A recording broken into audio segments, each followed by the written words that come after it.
It's beginning to look a lot like Christmas. By the time y'all hearing this, we are a couple days from Christmas. The hot chocolate is out. You're eating the candy canes off your tree. The stockings are stuffed. The kids are excited.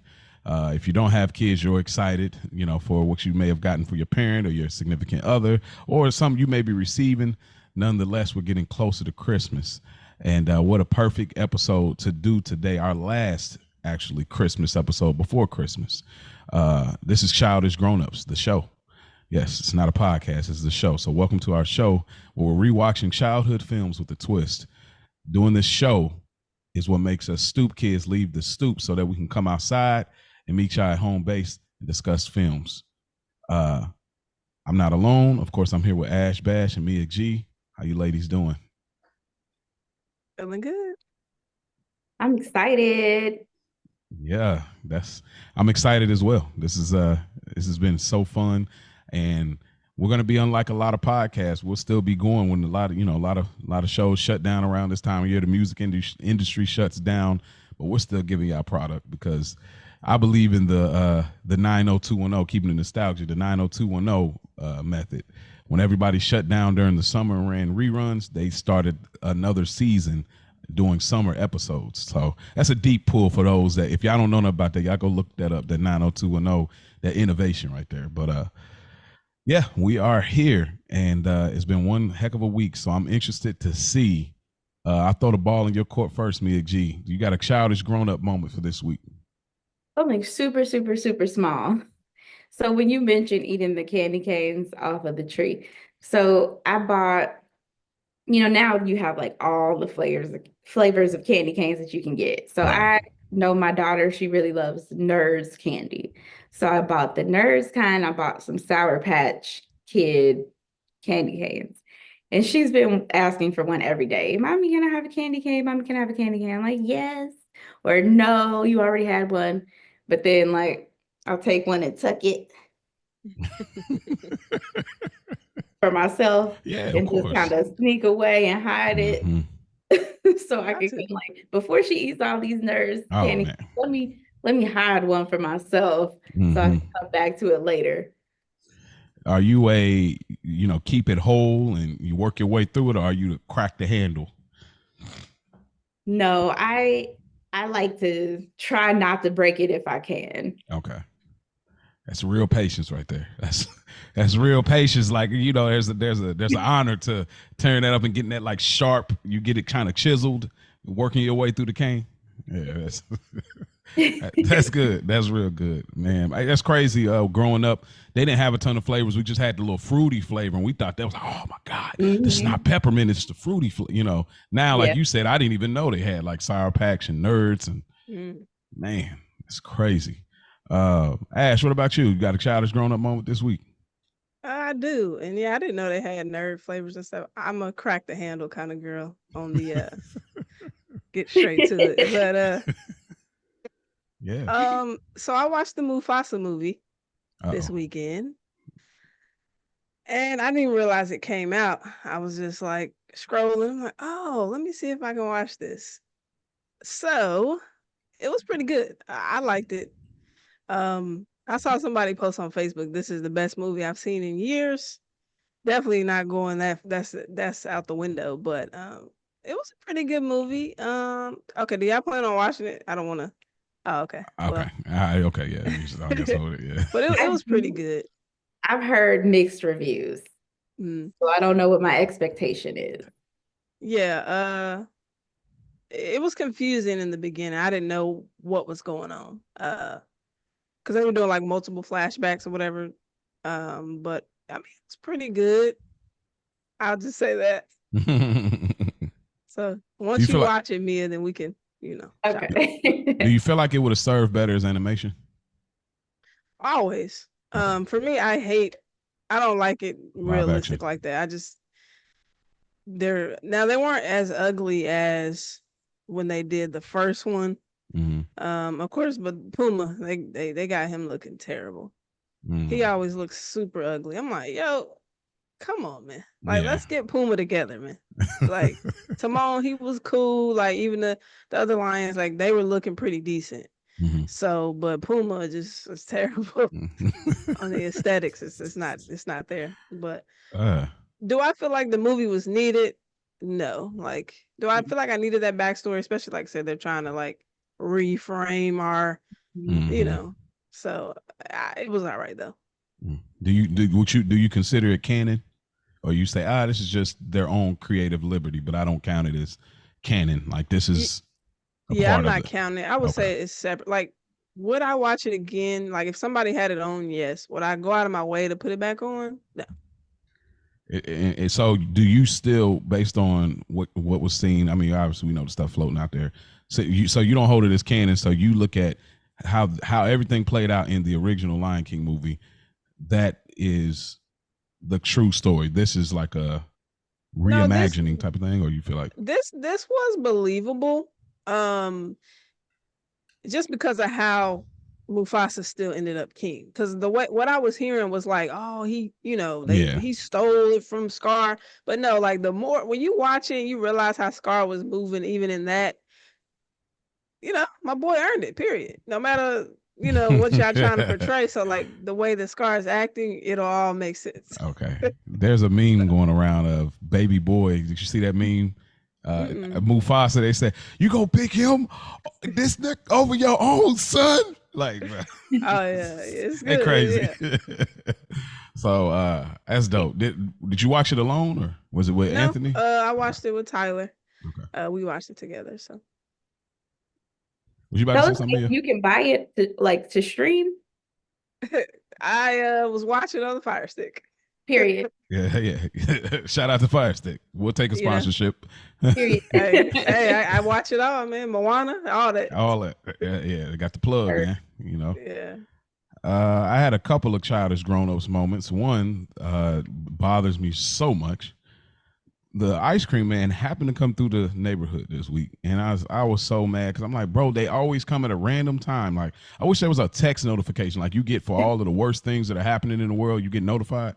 I wish there was a notification like ice cream man 0.2 miles away. I'm like, bro, and I happen to have cash, so I was like, oh, I got cash. I'm like, oh man, and she was like, well, you gonna go down and get? I'm like, well, he's already passing now. Like, bro, I got it. Like, I ain't got it like that to get down there and like throw these flip flops on. I'm gonna look crazy if I fall trying to. So, because I was like, "Ooh, this will make a great moment," so I had to let it. I had to let it go, man. I was mad about it, but so I couldn't get to the ice cream man. But my other childish grown up moment is actually on Peacock. I'm watching the show Twisted Metal. For those y'all remember back in the day on PlayStation 1, and of course it continued on Twisted Metal. If y'all don't remember, it's a shoot 'em up game where everybody has different custom made cars that are already there. Particularly, you remember the crazy looking clown on the cover with the fire head, Sweet Tooth. There's a show. Anthony Mackie is actually the lead. I think this is like first television. He's doing comedic too. He's getting his like Black Ryan Reynolds on. Like I think he's doing such a great job, and they actually got renewed for season 2. I would say even if you weren't a Twisted Metal fan, I think you would enjoy this journey. It's kind of this kind of apocalyptic style world that has a lot of humor in it, but also has some seriousness to it, and I really enjoyed it. So just take me back to, because the last episode they go full blown Twisted Metal style. Where like back in the day, multiplayer, everybody got their screen and it's all cars dropped in the middle, and everybody can start shooting, guns blazing, and you drive out around the map. So that's why I was like, dang, I said, bro, this is just like the video game now. So yeah, that Twisted Metal, man, we shout out to our cousins in Kentucky, man. That game, we used to get to it, bro. That is great. Yeah, and those are our childish grown up moments. If y'all have some childish grown up moments this week, y'all can hit us up, childishgrownups3@gmail.com, or hit us up on Instagram, man. Share that. Let us into your world, man. It's okay to have these childish moments in a world so serious. Ash. Yes, sir. Well, yeah, I see the light. If you're a YouTube watcher, you already know what time it is. The Flash with Ash. So again, we got 2 fun facts and then some trivia. So let's get into the first one. With this movie being coming out in 1983, I have a 1983 fact. So the 4 top movies in 1983 was as follows: Star Wars: The Return of Jedi, that was number 1. Okay. Tootsie was number 2. Flashdance was number 3, and Trading Places was number 4. So that was the top 4. Shout Trading out to Eddie. Places, isn't that with that's not Eddie Griffin, is it? That's that Murphy. other guy. Eddie Murphy. Ain't that Oh, Eddie is it? Murphy? Yeah. I'm thinking about that one corny dude. Like he was on an episode of Martin. That one he was dating Tanya Nicole. Y'all remember talking about? It was What other dude's Dan name? Aykroyd and Eddie Murphy, Jamie Lee Curtis. Okay. Yeah. So Okay. Well, yeah. Top 4 movies around that time. yeah, it's a good. Actually, it's a Star legit Wars. movie too. It's super. Shout out to Kosher Remember it? Garden. I think they Yeah. talked about it, but like it's Did super they? racy, Yeah. like all that. Yeah, but it's the 80s. You know what I mean? It's Eddie in there. Come on, Yeah. Okay. Here's another fun fact. There wasn't supposed to be any snow in Home Alone. But after a blizzard hit on the second day of filming, it forced the filmmakers to add snow to all the other scenes to continue. The film actually didn't have a budget for fake snow. Tell me that's not crazy. It make you say who? So who start fronting the money here? Because I don't know. they had to get some vendors or some people like They outside had of the. a source on source on source. I just Yeah. don't understand how they thought they were going to do a movie about Christmas in Chicago with no snow. Right. I just sent bro something on IG. I should have sent it to you too, Mia. Where it was actually shot in a gym. Like the movie, the inside, it was The shot set. in a yeah. Wow. I'm telling you, it's funny Like how that popped up out of nowhere. I was like, they must know about our podcast. yeah. I'm listening. Like I said, I keep going to this 90210 thing, but they've interviewed a set designer on there, and they talk about like the outside shots of the actual home versus the inside, and like I'm just always amazed at set design. Like I'm like, bro, this is ridiculous because that's probably what a lot when you be like, man, how did this movie cost this much when it don't have explosions, it don't have special effects? You wonder it's probably the set design, like because you like even a show like Suits, like we were talking about before we got on air. Like these are not like that first episode they were in an actual building. After that, this is a set, and you thinking like, bro, they're in an actual New York building and all this. Is like, no, this is in Canada, and it's a set. You know what I mean? I'm like I remember Ludacris was on Instagram and he was walking in this like wild west looking place. He's like, yeah, this is all a set, and I'm like, bro, these look like real cribs and real. It blows my mind. It Like does. set anyway. That's crazy. But yeah, I was like, I keep finding stuff of previous movies that we did, so I always want to implement those. I think Yeah, that's pretty tight. It is. So it's all let's that. get into this It's all trivia that. though, man. All right, first question is coming from Hey Arnold. How old is Grandpa? Is he 71, 80, 81, or 70?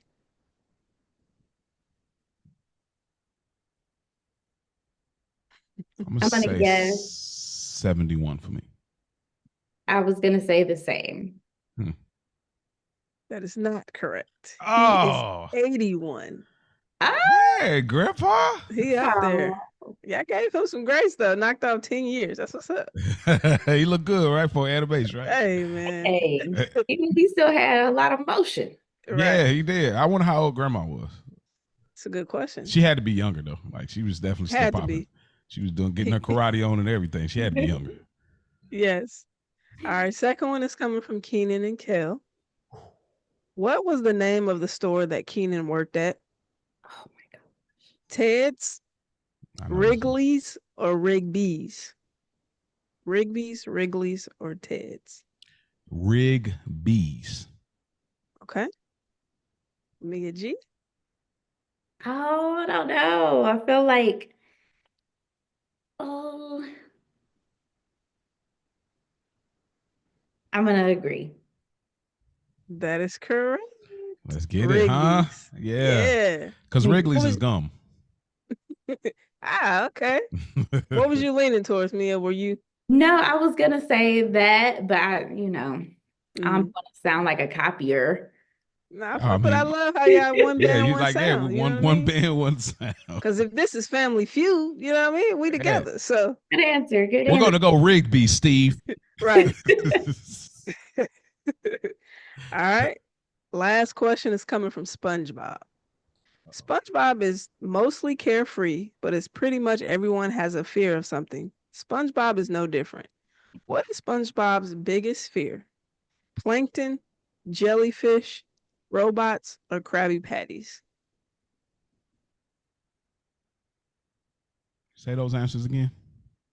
Plankton, jellyfish, robots, or Krabby Patties? What is SpongeBob's biggest fear? I would say it, like process of elimination, that it has to be robots because he goes jellyfishing and he loves Krabby Patties. And I feel like I've seen him interact with Plankton before. That's a good thought process. I like how you came to that conclusion. I'm gonna go with jellyfish. I feel like this is a tricky one because he catches them, but he also know they can catch him back. And I feel like when he realized that that giant one started shocking him, he was like, "Uh oh."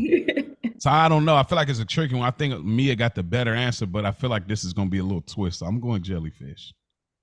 Okay. Bro, you are incorrect. And Bang. Mia G, you are correct. He is afraid of robots. They Oh. said that he watched a horror film called Night of the Robot, where the robots took over the world, and that became a trigger for him where he thought Mr. Krabs was a robot. So he is scared of robots. And then there was like a robot version of it. Like I Mm. mean, well, Plankton was controlling the Mr. Crab robot or whatever, which was a hilarious episode. Yeah, man. Ah, So dang, that's Mia it. G bested me on this one. She got you. Okay. Ah, all right, Good man. job, y'all. All right, well, that was Flash with Ash, man. Y'all, y'all need to tap in, man. Uh, we might have another version of this where y'all can participate. Who knows? Throw some polls out there on Spotify. Y'all Yeah. can vote in or something. All right, Mia G, you know what time it is? That lever over there. Let's go and pull that back and take us back in time real quick on this movie.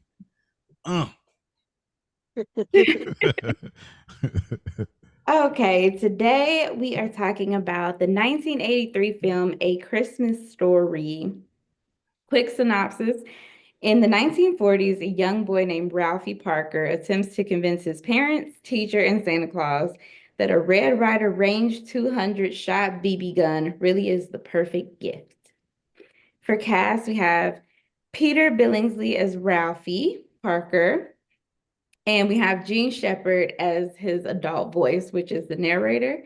We have Melinda Dillon as Mother Parker, Darren McGavin as Old Man Parker, Ian Petrella as his little brother, Randy Parker, Scott Schwartz as Flick, R.D. Robb as Schwartz, Zach Ward as Scott Farkas, T.D. Moore as Miss Shields, and Yano Anaya as Grover Dill.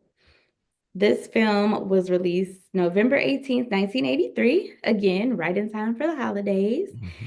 And the only merchandise or toys that I could find that came out for this movie, there was an 8-inch Ralphie action figure. And it's available from a company called Pop Culture. And the only other thing is the Little Orphan Annie decoder pin was a real thing in 1940. It didn't come out for this movie, but it was a real toy that was available at the time, while the BB gun that Ralphie wanted was not a real toy or thing. I'm very surprised that there was not a leg lamp at this time. Because I feel like Mm. I don't know if they had it come out with the movie, but I know you can get one. Yeah, you can get some like keychain ornament. I've seen it somewhere, but yeah, that's crazy. Okay.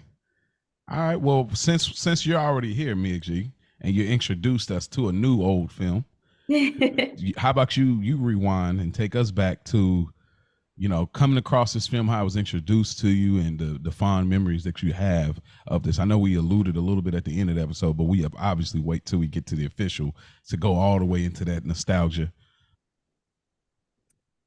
Okay, so I was so shocked that you guys hadn't seen this movie at all. But me growing up, again, I don't remember a time before this movie. It's my mom's favorite Christmas movie.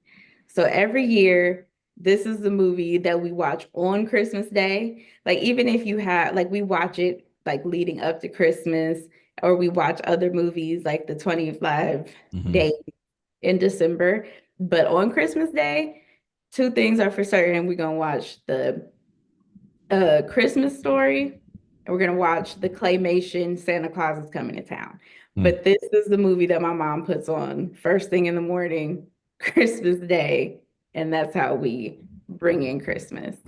And there are just so many like one-liners and little iconic quotes from this movie that were just such a part of my life growing up. And it's just so like I always just assumed that everybody grew up on this film. Mm-hmm. But then now, like, I'm curious to know what you guys think about it because you never seen it before.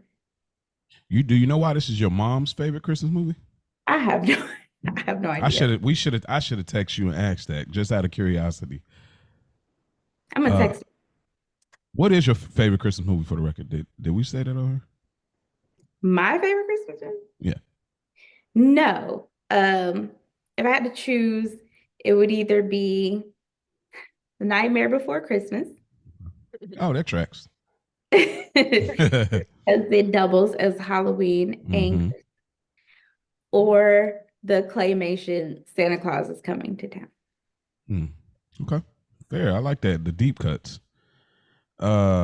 Ash, before ours would be a little bit of a fast forward because we obviously couldn't rewind back to this film. But what's your favorite Christmas movie? I don't know if you may have said. I'm gonna ask you, do you know mine? I'm assuming Home Alone. No, it's The Grinch. The real life one was Jim Carrey? Yeah. Shout out to you. You didn't even bring that to the forefront. Wow. You kept that on tuck. Yeah, I mean, if I had, because I knew I was only getting one, so I had to go Home Alone. But Grinch was a strong second. I love that movie. Yeah. Again, probably because it turns around, and Jim Carrey's hilarious. Yes. But the high is high enough for me. So yeah, The Grinch is my favorite. So here's a fast forward. So what I really though I respect it. Like that's sacrifice for the show right there. Like, yeah, that's a good one. Put that tuck that like. Well, I'm a team player. This is what this is about. I heart you guys. Yeah. That's good. Okay, so give us a fast forward, a real time. Your thoughts, and we'll get more into the discussion part of it. But like, just your watch through, your feelings, everything. Just walk us through that whole thing. Okay, so I have thoughts. No, just shout out to DG. No, when she introduced it, I was like, I don't know if I have seen it. That little boy did look familiar to me, but I'm like, I don't know. So when I put it on and it starts playing, I hadn't seen it. So it was a new movie to me. So I watched it twice. I watched it once just as a movie, just to kind of get the vibes, and then watched again with my notes. But so on first watch, it was interesting.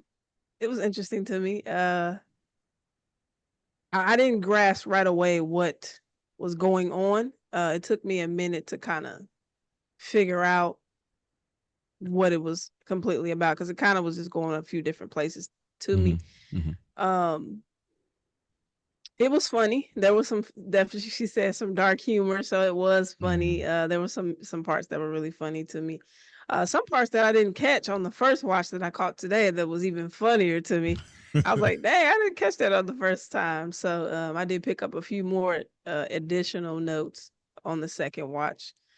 But it was interesting. Fair enough. It was interesting. My favorite movie, Christmas movie, obviously we did it, Jingle All the Way. Like that is just a staple. Like it's hard to top that type of funny. I'm sorry. But watching this, so I had the same kind of thoughts as far as I didn't know where this was going. I was like, okay, at first it starts off, okay, the kid is, he got the toy. All right, cool. I'm like, yes, let's go. That's it. That's building up the purpose of, or the plot of what's about to happen.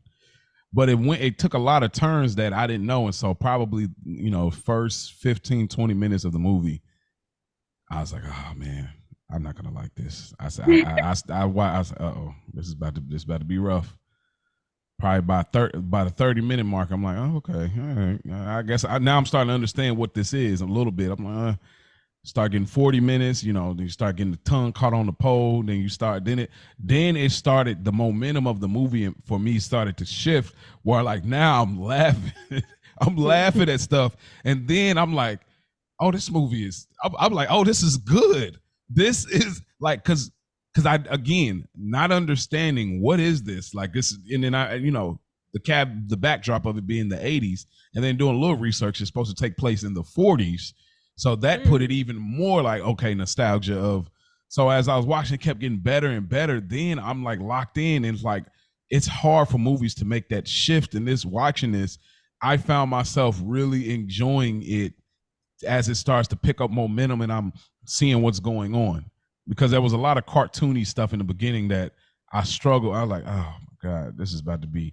But once it started to pick up, you really do start to fall in love with this family in a sense that it feels reminiscent of ours. You know what I mean? This is kind of a colorless barrier. It doesn't feel like a class type of thing or color or culture thing. It just feels like a, and then the fact that it's in Indiana, shout out to Indiana. We from Indianapolis. So I mean, that element too. So this little family and the brothers, the siblings, it's just the stuff kept building more and more. And once I started to understand what this was, it was very enjoyable. Like I actually did enjoy it. I swore I was like, this is not gonna. I thought it was gonna be a hard watch, but it got easier and easier as I went through it. So yeah, you got it off, because man, I swear, like most movies when they do that, I already know it's over with. So, but yeah, I enjoyed this movie. So let's have this kind of overall discussion before we get into our moments. It was all that. Uh, Mia, how much watching this movie from the '80s did it feel like a totally different world? We're all '90s babies, and then even the fact that it's supposed to take place in the '40s. Did it feel like a whole different world watching this? Like, wow, this is so different than what I'm familiar with. So for me, it's kind of weird and different because I always watched old movies. Like I'm a huge old film person. Like me, like I grew up watching like Imitation of Life, Sparkle, and things, or even like something like The Five Heartbeats that was made at a certain period but supposed to portray like older times. And so it wasn't necessary. It's really easy for me to get into Mm-hmm. the mode of like, okay, I'm watching this and I'm putting myself back in, this time.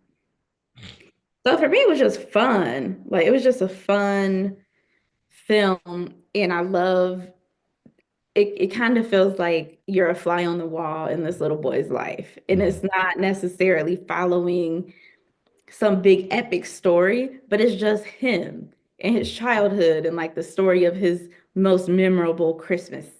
Mm-hmm. And you're just kind of following along with him telling this story. And I don't know, it wasn't necessarily like it was unfamiliar, but it was so familiar at the same time. Mm-hmm. Okay. What about you, Ash? What are you asking? Like watching this movie that was, made in the '80s but taking place in the '40s. Did it feel like a totally different world, and how did that like resonate, or did it not resonate because it was so foreign? I mean, it definitely, well, yeah, that it was supposed to be in the 40s. That's crazy. Yeah. It felt like it was in the right time for me. It definitely was giving like pre, you know, pre 90s, Mm-hmm. uh, with everything going on and the food that she was cooking, and like it just really was like, yeah, this is.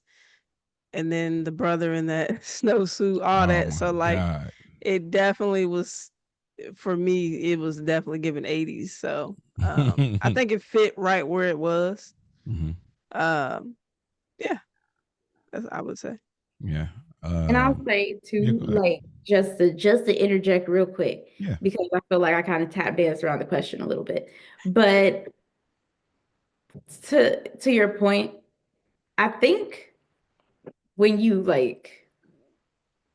don't know much about the time period, like wasn't around in the 40s. The only references I have are like from my grandparents or like great aunts.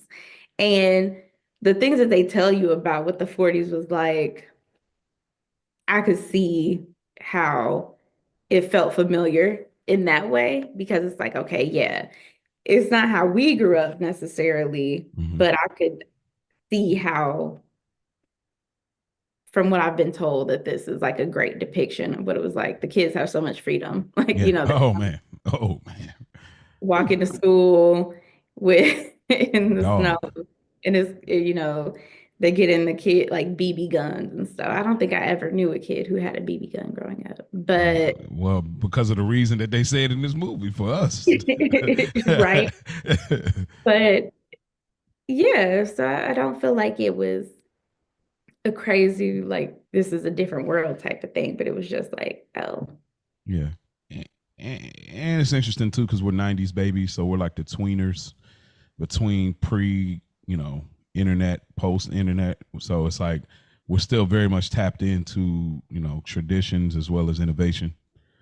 Uh for me, I always been this way. Like I always had an appreciation for older things. Like Ash, I know you remember this, but you remember when Dad bought us a PlayStation 2 and he had bought us WWE Shut Your Mouth.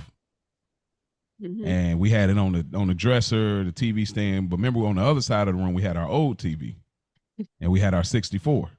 And y'all was playing the new game, and I was still playing WWF No Mercy. You remember? I do. I remember.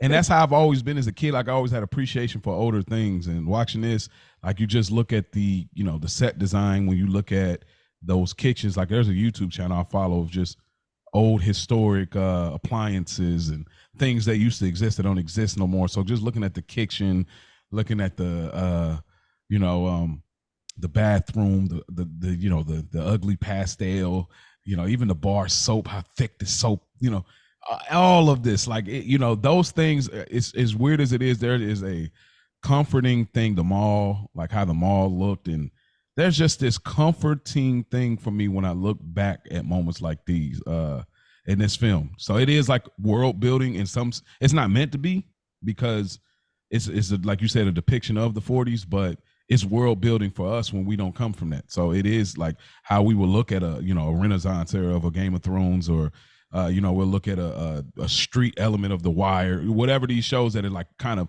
hyper focused in this world that we are not familiar with. This feels the same way, and really comforting, really enjoyable. Like you said, the brother coat and walking to school and the triple dog dare, all of that. Like it was just like, man, it was a good time. Another thing I want to bring up, and maybe y'all know the answer, maybe I don't, but do y'all believe this inspired the Wonder Years? The Wonder Years came out 5 years after this. And has a similarity in vibe. I don't know if I felt that watching this. The narration part, obviously, same thing. Kevin, I believe that's his name, Kevin, on the Wonder Years, one of my favorite shows. Shout out to Rich. But Kevin, on there, the voiceover work and kind of just these small situations, but they become big situations when it's coming from the character you're dealing with. Do y'all feel like that was inspired? Wonder Years was maybe possibly inspired by this movie at all? Because it felt a lot like Wonder Years to me. I'm not sure. I don't recall that I really tapped into Wonder Years, to be honest. So I I wouldn't never be able watched to. years, but Yeah, I I don't. know the Y'all premise. missing out. Y'all gotta watch a few episodes. Y'all, I'm serious. Like the Wonder Years, that is one of those shows where once you watch it, it resonates as far as like I used to think like this. Like it all, like how you narrating, like, oh, okay, there go Wendy. I got to go walk up to it, like, oh my gosh, and then you're like, who is this guy? Like all of the narrating, kind of like Everybody Hates Chris, but more nostalgia. Like everything about it is like similar to like, well, let me speak for myself. How my mind used to work, and like just being in school. Like y'all, I'm telling y'all, tap in. Well, actually, I know about the Hulu, but that's where it was. But it might be somewhere else outside of Hulu. But y'all, really, I'm serious. Like that, when y'all got some free time, check out the Wonder Years. Just you can go a random season. Don't go all the way up because he start getting older. It's a little different, but go somewhere in them like first 4 seasons. Y'all remember that intro? That what would you do with a man attitude? Oh my I God. remember like Whoa. vaguely in the back of my mind, and I remember vaguely like the narrator's voice Okay. narrating his childhood, but I don't think I ever watched it, like really watched it. Okay. Check maybe if it low investment. Check out a scene on YouTube. Maybe check out a scene on YouTube of the Wonder Years. Then low investment. You don't have to commit to no episode, but check out like a scene. I'm sure they'll give you like the narration and all that. But fun fact that he is a Savage brother, which he is. We love Boy Meets World. He's Corey's. Real life big brother. They look similar. If you look at the cover of Wonder Years, you're like, oh, they do look alike. From Boy Meets World because that but yeah, that's the immediate thing that I had noticed right away. I said, bro, Wonder Years, it feel like they definitely seen this and said, what if we build, because it takes place in the 50s, 60s, maybe. So it definitely feels similar to this. But yeah, that's kind of all I have as far as overall discussion for the film. Is there anything, me as you being the expert here of the film, like an overall discussion thing before getting into like the moments that you want to bring to the forefront? So my mommy just texted me back because I asked her Okay. why this was her favorite Christmas movie. And what she said was because as a kid, the part when the boy's tongue was stuck to the pole, that really happened to somebody I knew. The teacher he had was very familiar, and it took me back to my childhood, going to the department store, going downtown, basically like to see Santa. She told me it was really set up that way when she was a kid. Mm. Funny, she said there was like a black Santa and a white Santa, and like it was Oh my God. like the black kids and the white kids on the side. That's crazy. Segregated Santas is nuts. But that's the era. But God, that's Yeah. crazy. And she said, as a family riding, looking at lights, and the dad's strong presence in the movie was all familiar to her, and it just Oh, took her back. that's Oh, dope. Shout out to shout out to Mama C, Mama right? C. Um, Mama Mama C. C. Man, shout out to her. Wow, that's beautiful. That's what it's about. It's Yeah. those feelings, everything that taps into our childhood. That's what it's about. That thank you for texting her, me. That's I'm glad we got that real time understanding Yeah. over the air. Um, is there anything else, Ash? Anything else as far as overall that don't necessarily fit getting into the moments? Okay. No. I felt like there was one more thing that I had, but I don't remember. Um, nah, forget about it. All right, Ash. Let's start off with you then. Getting into our moments that we're all at. I have the intro, where they coming in. You see instantly the neighborhood houses with all the snow. So it kind of sets you right up for the Christmas time. The kids are outside with the neighborhood. It gives that Christmas feel, like super big homes, kids outside with the coats and the hats and gloves and just the snow. So I like that intro, coming in with that setting, and then the Christmas carolers singing outside and all the lights. So just that outside imagery that they set us up for initially. Mm-hmm. I had that down for a beginning, kind of setting the tone. Okay, let's see where we about to go. So Yeah. Did this feel like Indiana at all, Ash? Just no, no. um, no, not really. Okay. To me. Okay. Yeah. All right. It's always hard. Like there's a movie, Original Gangsters, that took place in Gary, Indiana, Hmm. and I never stopped in Gary. I've went through Gary, but that does feel like Indiana. It feels like Indiana.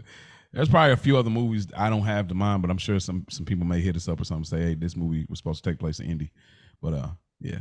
What about you, Mia? What's your moment that was all that? So I had the opening scene as well, but more so hearing Ralphie's voice come in to tell you, to set the scene for you of where who you're going to be following and what he's looking for. And you see all the kids standing outside of the toy store looking in the window at the display of all the toys, and he's talking about the Red Ryder 200 shot um rifle that he wants, and how like that's like his big Christmas goal for this Christmas, and then going into how he plans on asking his parents for it. And like the stakes are so high for him because he's like, I have to figure out a way to ask for this, but I can't ruin it. It has to be perfect. And you just kind of get put into his little world and introduced to his inner monologue and his thought process. Mm-hmm. I know y'all talked about not liking voiceovers. How do y'all feel about this one? Now, I don't dislike voiceovers. I don't like when little kids do voice. Gotcha. I like a voiceover when it's done correctly. Shout out to Carrie Bradshaw. Facts. Absolutely. She did amazing. I didn't like it. I think that was a struggle for me. I didn't like this voiceover. You might not like Wonder Years then. That drives the show. But again, it can work. Like I don't dislike them as a whole, but I don't know. I just couldn't get with this dude's voice. I don't know what it was. It just I didn't like it. Yeah. I'm not mad. It just depends on the voice. Like sidebar, Ahmad from the y'all character, was that bad to y'all? Ahmad doing the voiceover, either the show or the series? I mean, show or the movie? I think I like that. I liked it. That's like one of the few kids that did his own voiceover. You didn't both the show and the movie? I didn't hate it. Oh, you didn't hate it. Okay. I don't think that they needed it as much in the show as they needed it in the movie because it's kind of from his point of view, but I didn't hate it as far as child actor voiceovers go. Okay. Yeah, I wasn't mad at this. Again, this literally put me in the Wonder Years, which is one of my favorite comfort shows. But my first moment that was all that was a little further when Ralphie is trying to hint at his parents for trying to get them to, their attention on the gift. And he's looking for, of course, the Red Ryder, the gun. But he's trying to tiptoe around it because they don't allow those type of toys in their house. And I mean, we grew up very similar. Like, you don't get no toy guns. I mean, if you get a gun in the house, if you do, it might be like the gun with the little laser lights at the top or a water gun. You're not even getting a super soaker in our house. Like the fact that you can do this, no, sir, it's not gonna make it. Like, nope. You can get these little Dollar Tree guns with the little small red thing off the back and take forever to fill it up. You can get the little. You ain't getting nothing else after that. And if you point it at your parent, it's super over. Like, you might as well really had a real.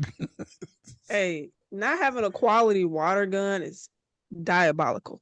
Yes. Because it's so hard to put that little thing on that top. Little red cap on it. Once you get the water on there, like trying to push that on there is so difficult. Got to make the sink trickle real slow. Yes. I swear. Hey, you got about 4 good squirts of that dang too, boy. You got. Yeah. You gotta go fill up. Hold on. I gotta get more water. Hey, hold on. Time out. Wow. We were not super soaker kids, and it saddens me to say. Man, you had some money if you had the super soaker. I'm gonna be all the way real. The backpack straps and all that, like. I was allowed to have the and the Nerf guns and the whole. You was tearing kids up, wasn't you? Oh, good times, man. Water gun fight. Oh man, she was getting the kids where they was wanting to quit because the super soaker hit so hard in your face. Your eyes like that whole thing, like, and bro. It had range. And it had power. That was like the best part. You hit your back with that, like, bro. You crank up the super soaker to see how far it can shoot. Right. Like, oh man. Me running the kids in the house. Yeah. Y'all had to be there for those that may be younger listeners that don't understand, like the water gun fights and water balloon fights, but more water guns or water balloons. Water balloons are a little bit more of a hassle, it's gonna be over pretty quick. Water guns, you can run that up for a while, before everybody tired and ready to get some popsicles or freeze it, so. So yeah, I just liked how Ralphie was tiptoeing, put the little ad in the magazine, and this is realistic because we've all been there as kids where we're asking for something that we don't know necessarily how much things cost at that age, but we know some stuff is off limits, but you really want it. And there's a strong possibility you won't get it. And even like his mom is like overemphasizing, like, no, you'll put your eye out with that thing, and that being like a reoccurring theme through the movie. So I like that opening scene. Of course, just that whole layout of we're about to get into this world of Ralphie and his family. So what about you? It's who is it on? Ash? Yeah. I had that too. I like how he put the paper inside his mom's daily paper, and then and she flat out asked him like, "Hey, what do you want for Christmas?" And then he was like, "Let me just give it a shot." So he told her what he wanted. Obviously, she was like, "No." Yeah. Like, you put your eye out. So at least he did, attempt to just like, let me just be honest and see. And obviously it was a no. So then you got to reroute the plan and try to figure out, how you can make this happen. So I did have that as well. Um, and then his dream, him dreaming of having the rifle and the family's in danger, and he's here to save the day with the Red Rider. And aim is on point as well. Let's be clear. Somebody got shot in the ass. So he definitely was nice with it. That's hilarious. All right. What about you, Big G? I love, like, I had that too.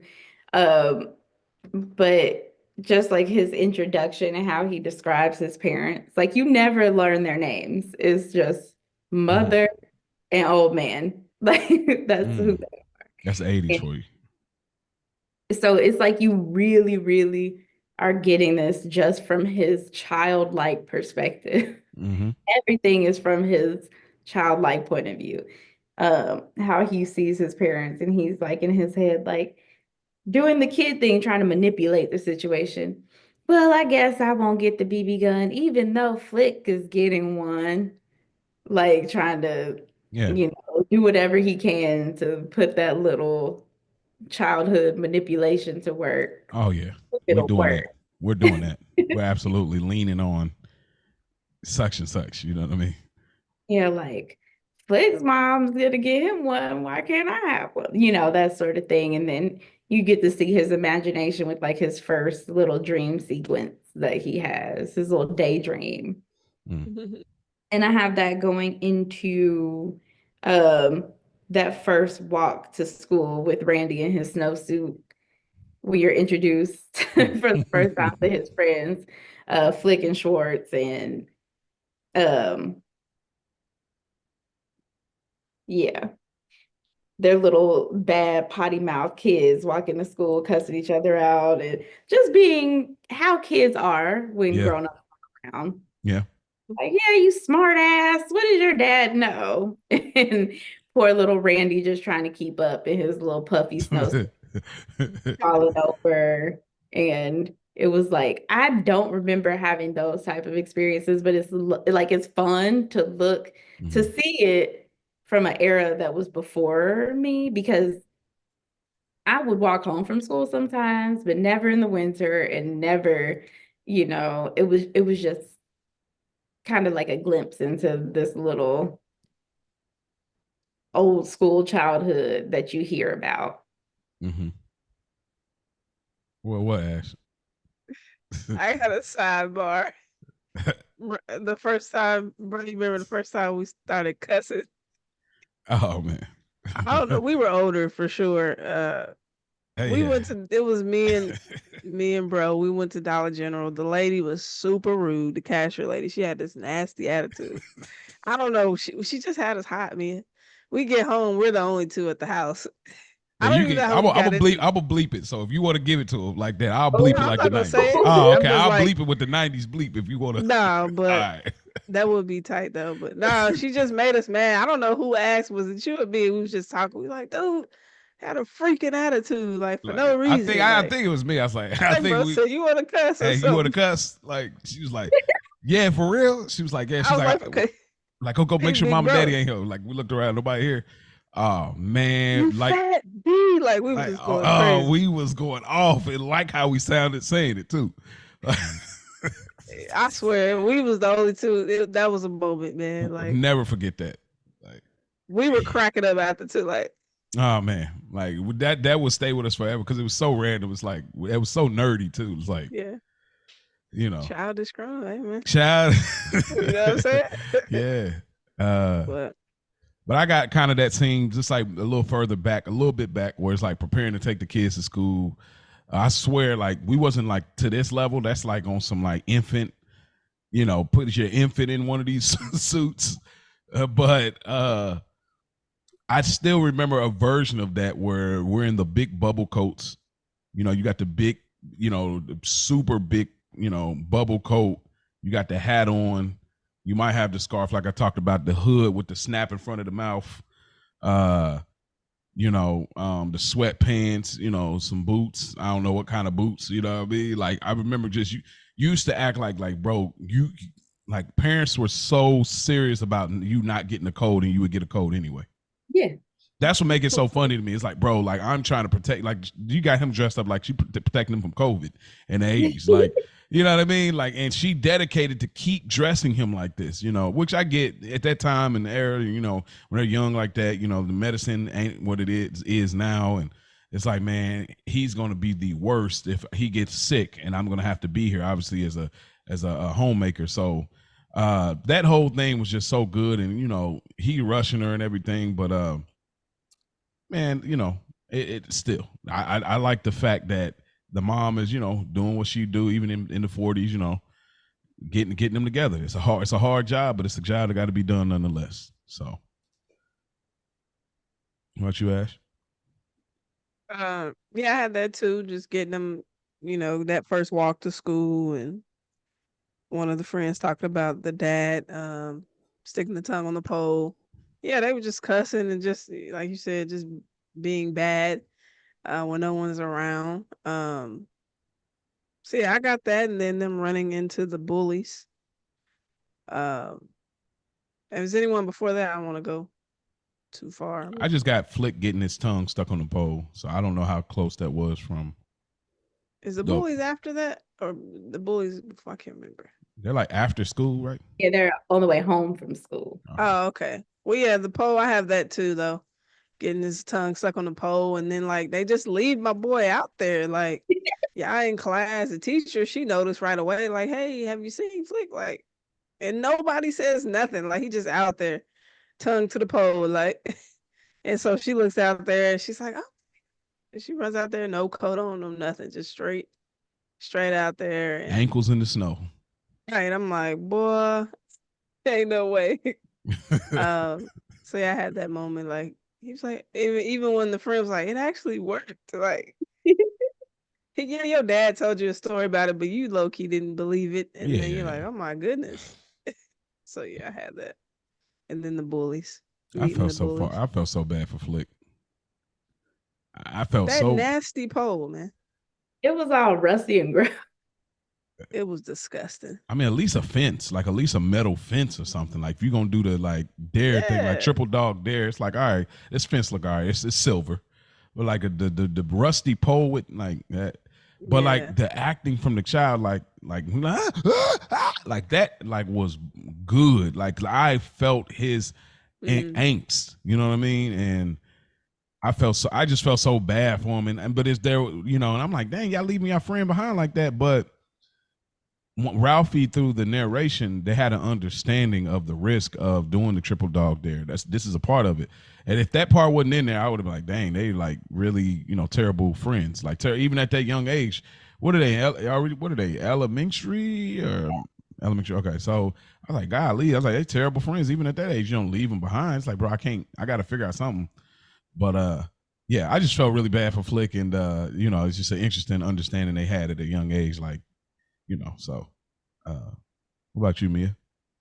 Yes, I had, of course, Flick getting his tongue stuck to the pole. In the narration where it's like he decided to bypass the double dare and go straight for the triple dog dare. And so you have to do it. And just like, again, seeing how kids' minds work, because like, what? No. But then Right. again, Flick was being a little butthead. Like, your dad doesn't know. And Mm-hmm. fucked around and found out. So then, the teacher comes out, the police, he comes back, his tongue is all wrapped up Yeah, right. with the bandage. And I also have within that scene, again, Ralphie dreaming about his BB gun, having, his teacher ask him to write a paper about what they want for Christmas. And he's like, okay, this is my moment again.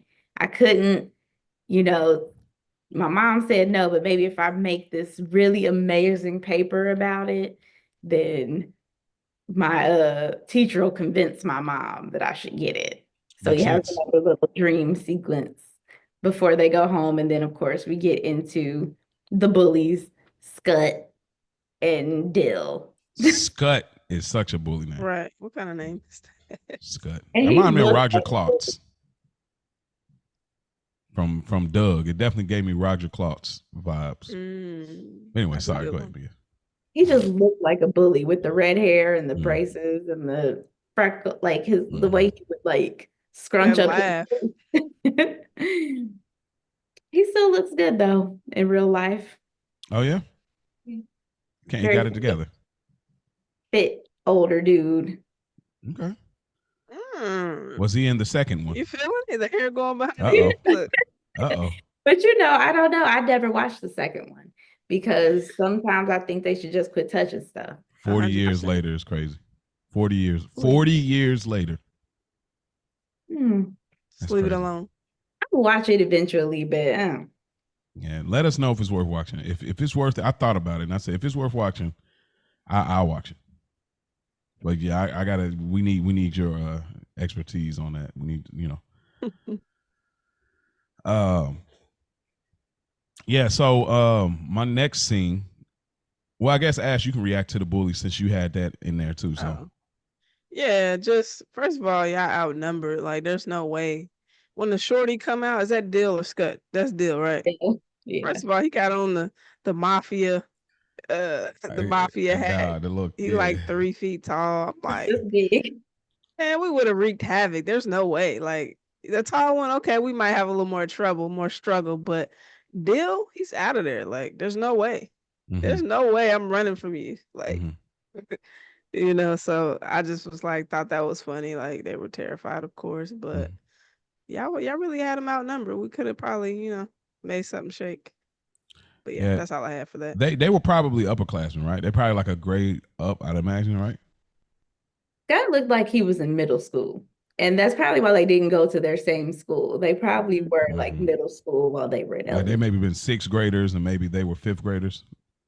Yeah, I'm thinking they probably like 6th, 7th grade, and then they're like, okay. Because they got to be 5th. They're real smart kids to be, anything less is kind of like, okay. So you got to remember though, Ash, like when you're that age, the imagination like of being able to like actually beat somebody up, like the imagination was back in the day, like especially elementary, when somebody could talk a good game, that might be enough to talk you out of actually trying something, even if they're like your same size.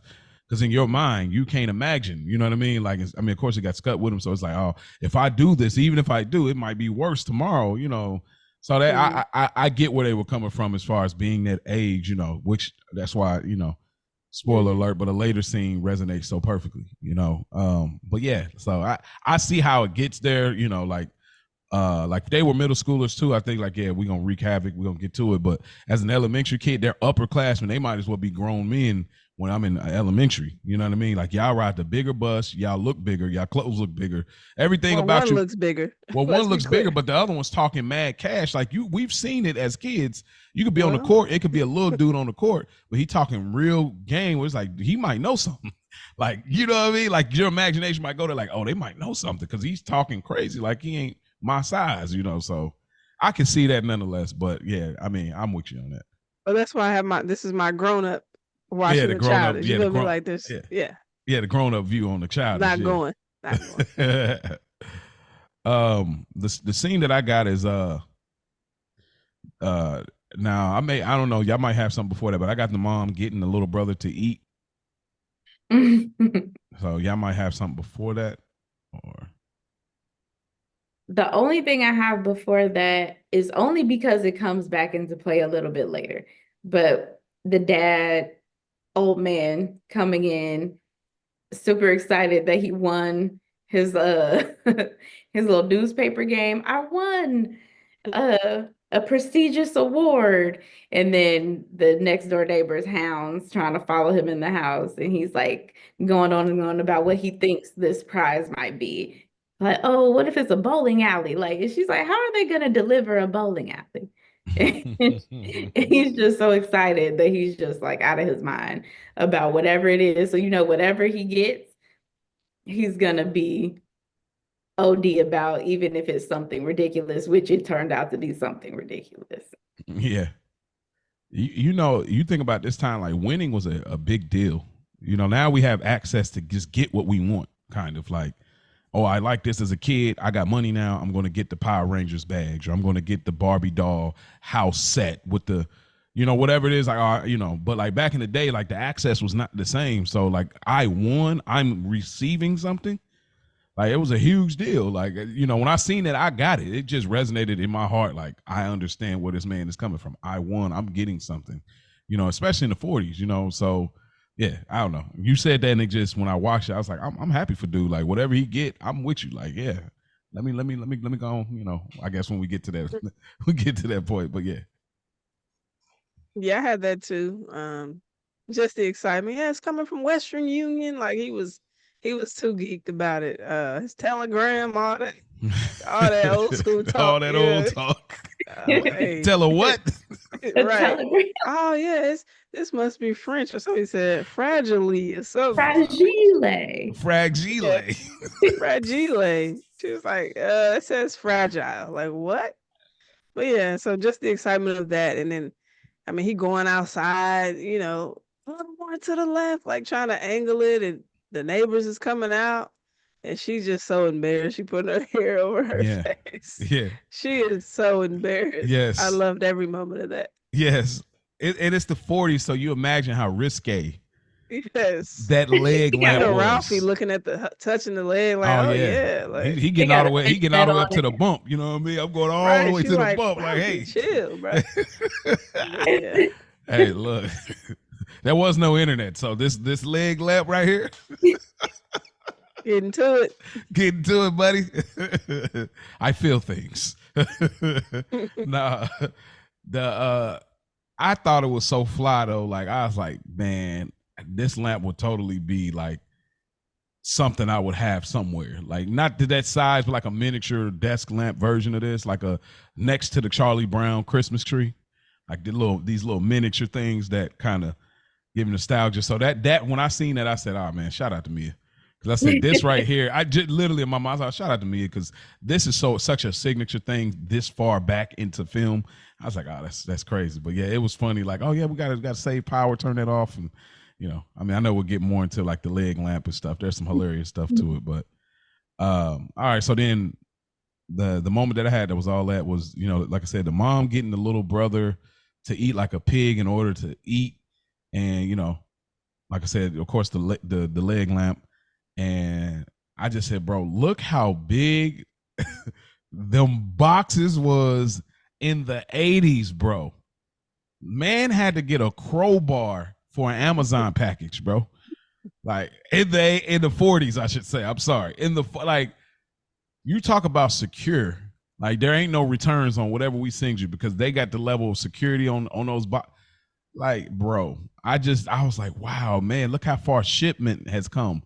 Like to see that leg and to see what it ended up being, which was a leg lamp, is like, wow. But back to the mom getting the brother to eat, like this is so nostalgic. We've seen this trope before, but I'm sure this was a thing, was like the airplane, like, oh, here you go. Ooh, all of these type of things is like, and it worked. And I was happy about it. Like I was like, hey, mom knows what she's doing. She has to be effective, and he has to get his nutrients. So I wasn't mad at it. And of course it's going to be, I throw the boy in the tub after it's all said and done, but I got him to eat tonight, versus the dad was going to take a different approach, which is just which tracks. So You know.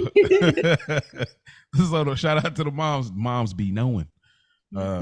So yeah, that's all I got. I think it's on you, Ash.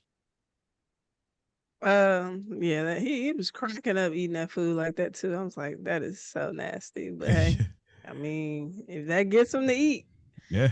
um, I'm down where he gets his grade on his paper that he wrote for Christmas. You got Like what he anything? wanted for Christmas. That's where You I'm got at. anything before that, Mia? So I just wanted to comment on the dinner scene, just because when he said, my mom hasn't had a hot meal for herself in 15 years.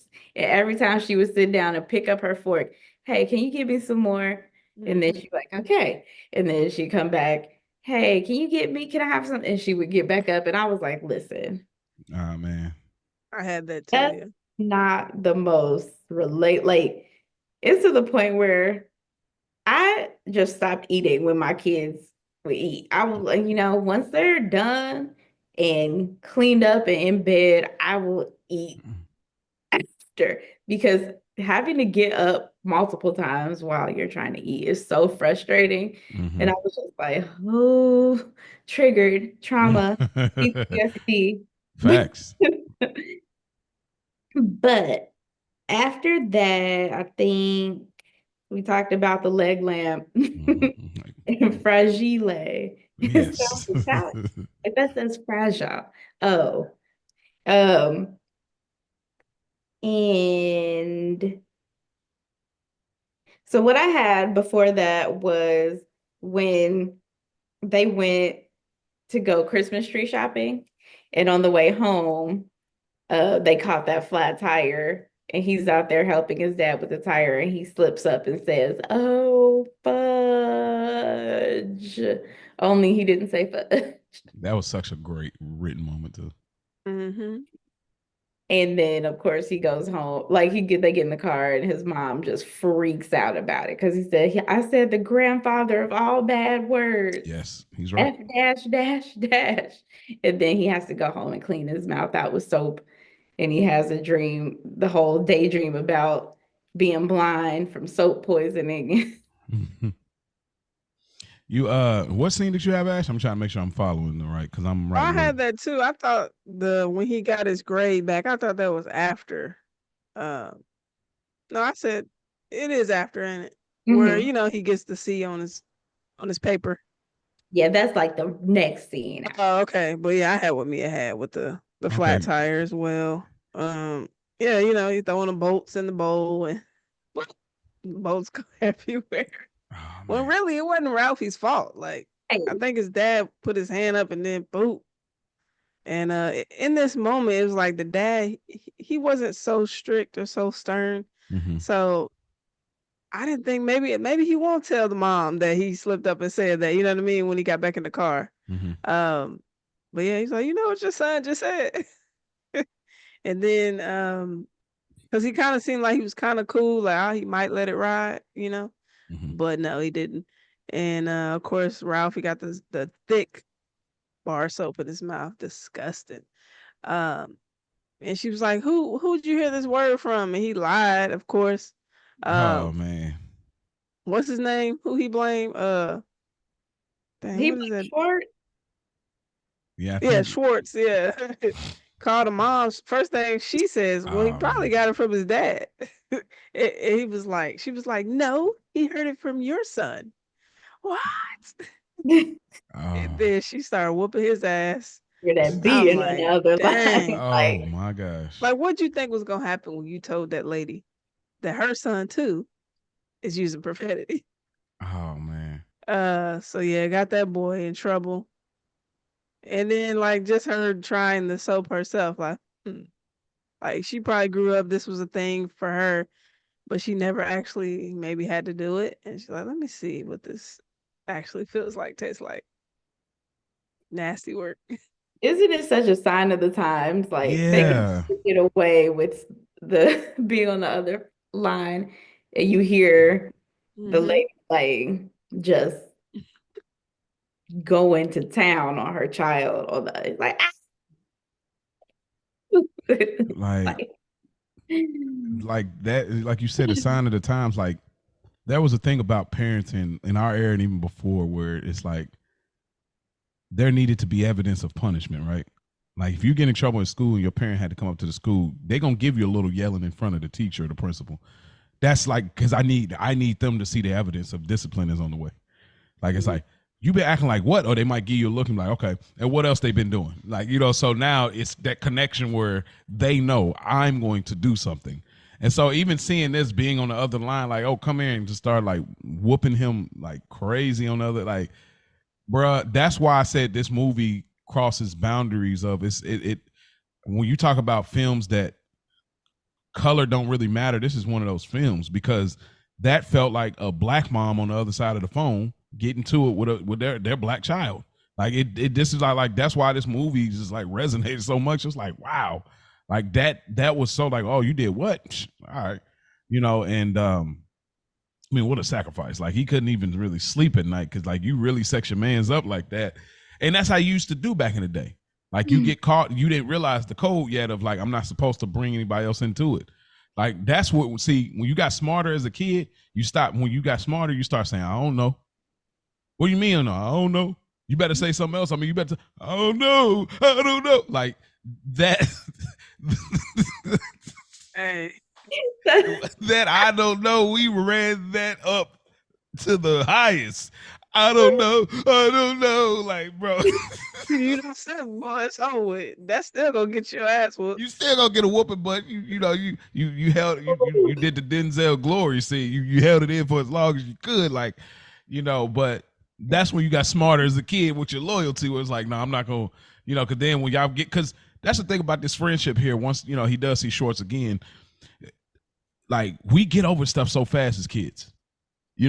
We get over stuff so fast as kids. We'll be mad for a few minutes, then we'll get over it and we're back playing, riding bikes, running around in the neighborhood, whatever it is. So but yeah, that bar soap is so old school, bro. Bar soap in itself is just old. I mean, people still use it, but and then just thinking that cleans your mouth out. You won't use bad profanity because you got soap in your mouth. Just sign of the time. So I just reacting to that. Actually, that was my scene as well. So I guess it's back to you, Ash. I guess you get back to the graded paper. Oh, I forgot the little part where he was trying to bribe her. He came over with the big fruit basket, giving the wink to her, and she's like, "Thank you, Ralphie.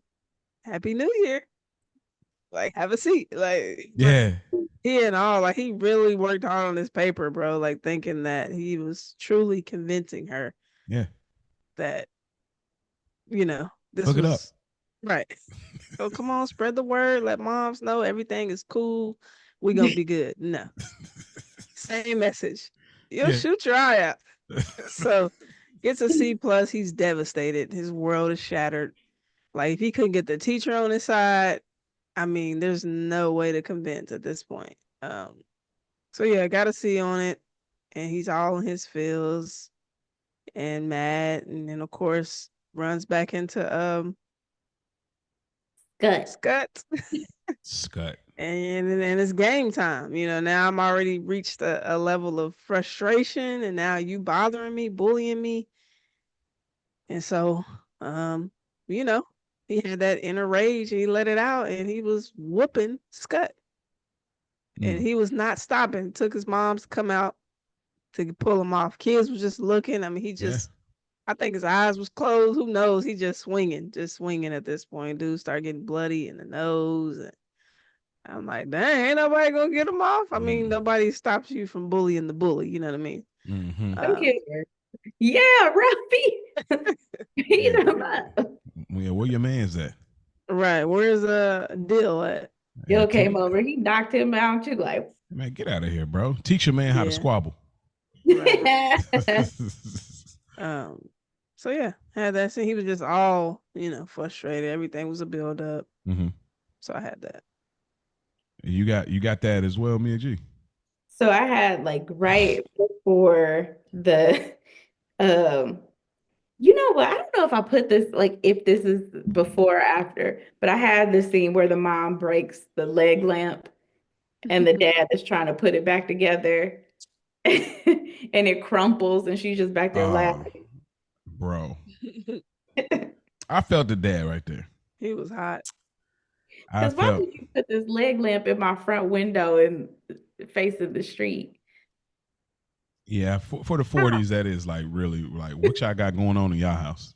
A fishnet leg Yeah, socket. what y'all got going on in y'all house? Like y'all not looked at as respectable people on this block.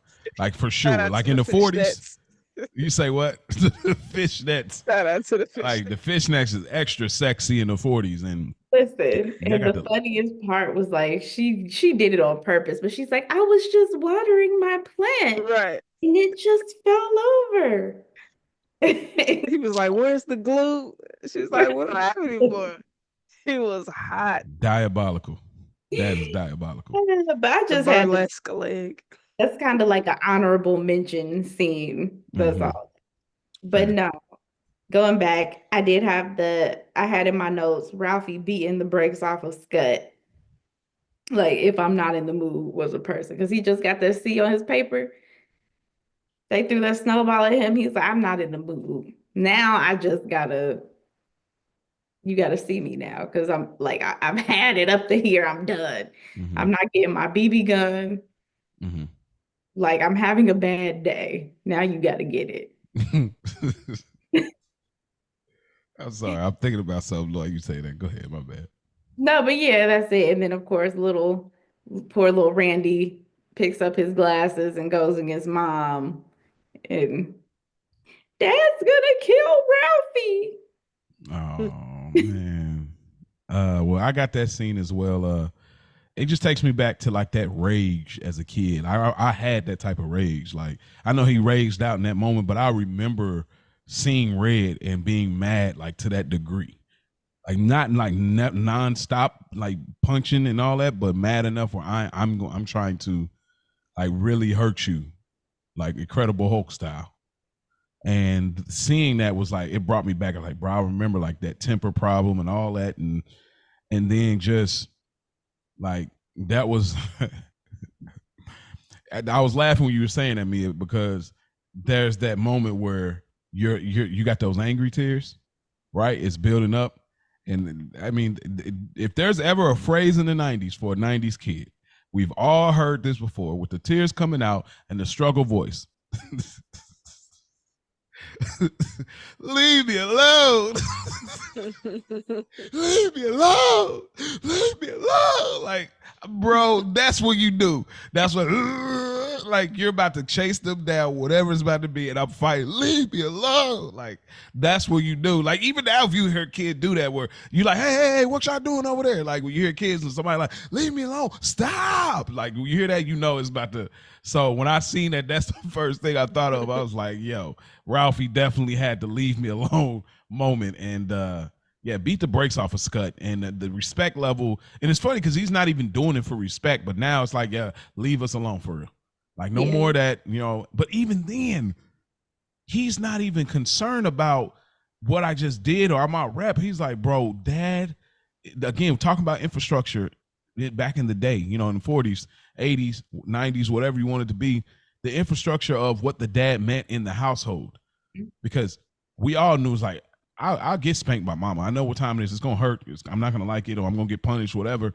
But a dad is that unknown. You know, it's like, oh, I don't know, don't nobody get a whoop from dad because I don't know where his mind is. Mom is vocal all the time about I done told you. Dad ain't vocal like that, so I don't know where he coming from. If I get in trouble with dad, you know what I mean. So it was very interesting. But I had that scene as well.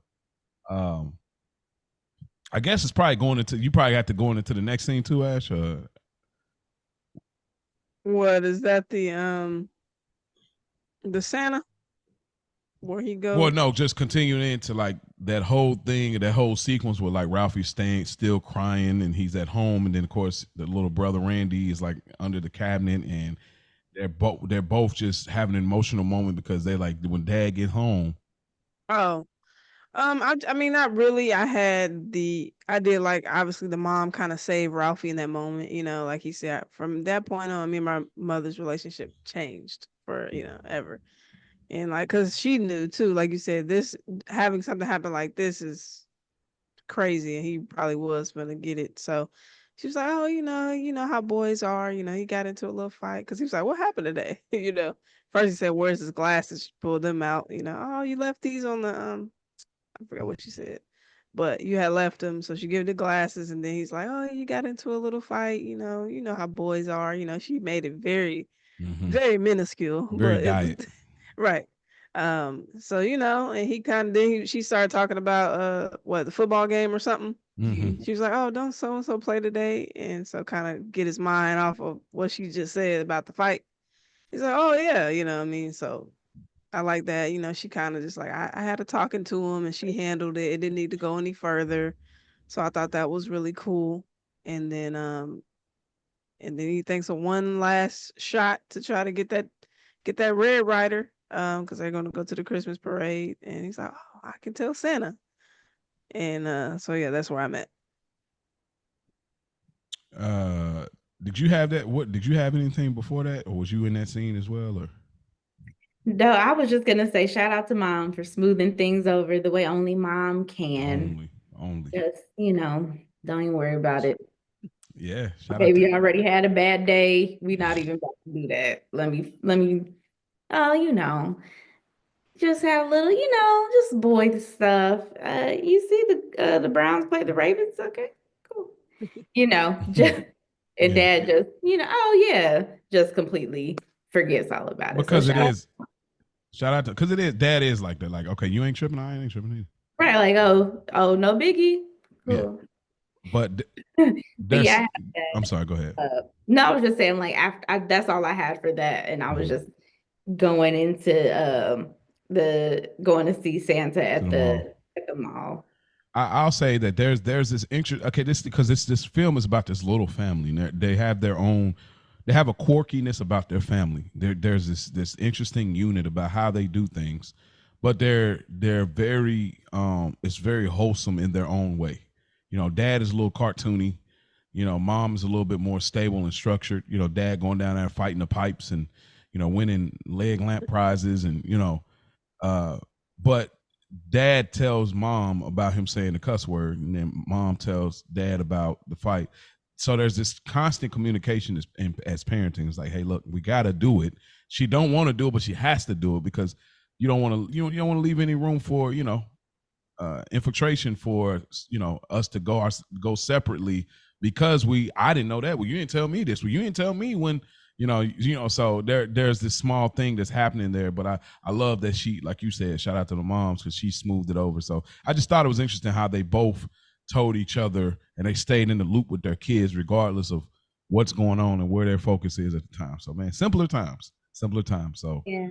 I actually have that scene too, so I know Ash, you were I threw that other scene on you, but I know that's where you were, so we'll all elaborate there. So I'll throw the ball in your court to the mall scene.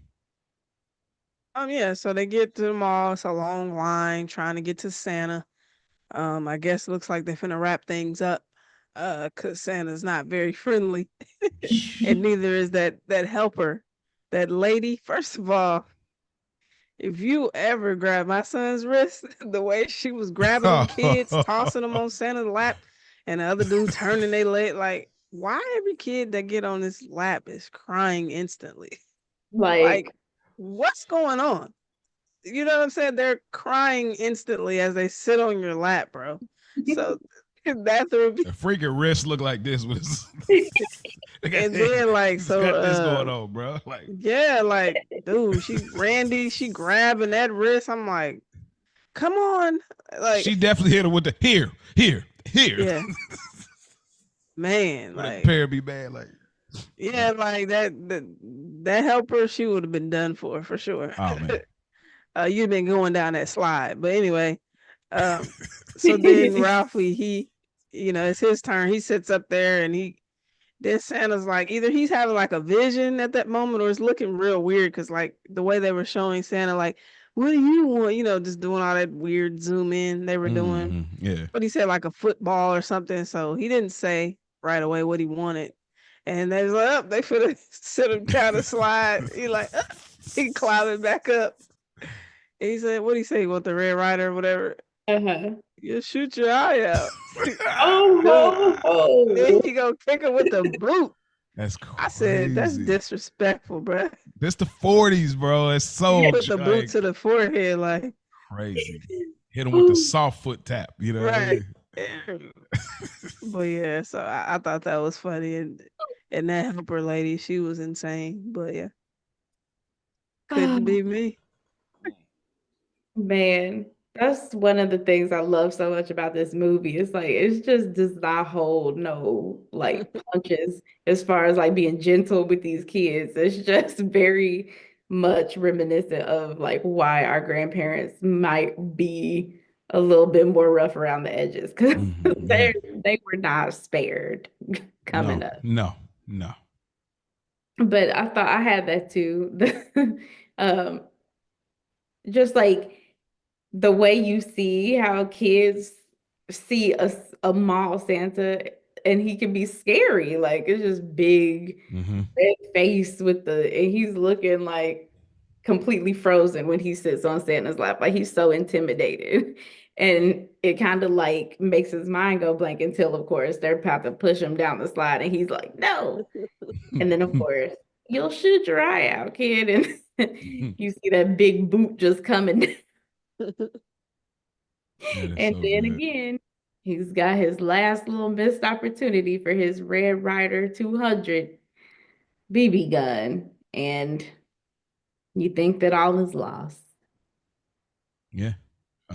I have it too. Just my only thing then, since y'all touched up on everything, is just the old style of mall. You know, it's like, man, look at this mall. Like it was a place to be. I don't know if y'all ever feel like this, but it is. I get it. It's movies. They got extras. But even back in the day, I don't know. It just always felt like the population wasn't as high. But maybe I was a kid and I just didn't care about being around crowds. Sometimes, do y'all ever feel like that? Like, Well, I think I remember going to the mall as a little kid and it was really crowded. Like okay, even now, shoot, me and my friends, there's a restaurant at our that's attached to the outside of our mall that we like. And you go up there during the Christmas holiday specifically, and it's just like wild, insanely crowded.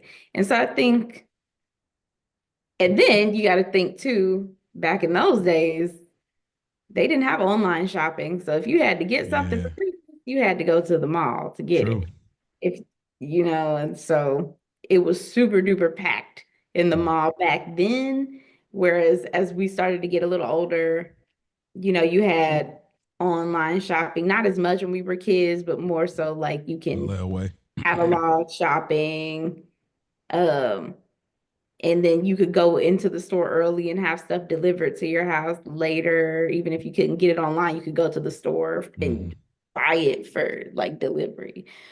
But back in the 40s, oh, you was gonna be at the mall because you didn't have a choice. Yeah, you're right. Fair, make a great point. Shout out to Howard, man.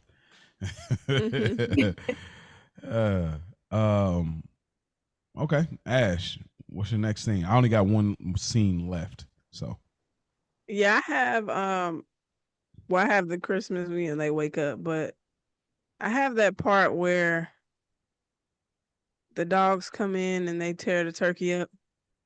So yeah, did they that's the do the morning. gifts before, or because I'm So forgetting I the. had It's all in the the morning, I scene think. right before that when he actually gets his BB gun. Oh, okay. So that was first, Oh, and so then they opened the the. gifts, then the turkey was after. Okay, so that's what I was getting confused because I have, yeah, when waking up for Christmas, um, getting to it, racing to the tree. Remember those days? Yeah, And yeah, we used to sleep in front of our tree, yes. for the longest, and so we can wake up and we already here. We got pallets on We the going to floor. bed early. Ain't no hanging out. Absolutely. All of the Yeah. days on Christmas break, we kicking it. But Silver bells yeah, all that. knocked. Yeah, but me, it's 9 o'clock. It's time yet. It's time yet. Like, yeah.